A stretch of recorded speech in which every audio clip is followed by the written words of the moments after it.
right, so we're here with Cinda Howard today. We're on the X Diamond Ranch. We're in Greer, Arizona. We're going to spend a little time with Cinda learning how long she's been fishing and some tips for where she fishes and things she likes to fish for. So with that being said, Cinda, how long have you been fishing? I've been fly fishing for about 22 years. I moved to Arizona in '96, and shortly after I picked up a fly rod. I actually found a women's fly fishing group in Phoenix called Dom Juliana Anglers, and they're not around anymore, but they were really beneficial in helping me learn to fly fish and learning the ropes. And I was lucky that I met people who really like to fish. So I took the really fast route in. You know, my kids were young. I was a single mom. And so on the weekends when they were still asleep, I'd go fish for a couple hours, be home making them breakfast by the time they got up.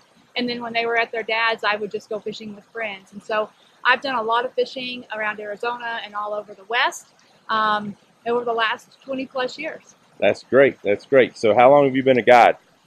I've been guiding full-time on the guide service for 5 years, and before that I was guiding part-time for about 5 years before that.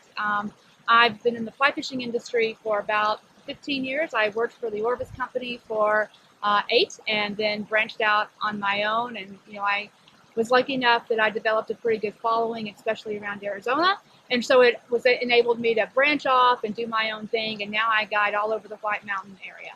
Great. So you do the White Mountains. Do you guide here at the X Diamond? I do guide here at the X Diamond. There's a private stream that goes through the property. It's a portion of the Little Colorado River, and they have a couple of miles of stream access, and it has some great rainbow trout and brown trout fishing, and I do spend quite a bit of time here. Great. So that's wonderful, and it's good. I've been with you before. I love fishing with you. We always have a good time, so we'll just get to fishing and be able to share some tips of the streams and tips of the trade with these folks. That sounds great. Looking forward to it.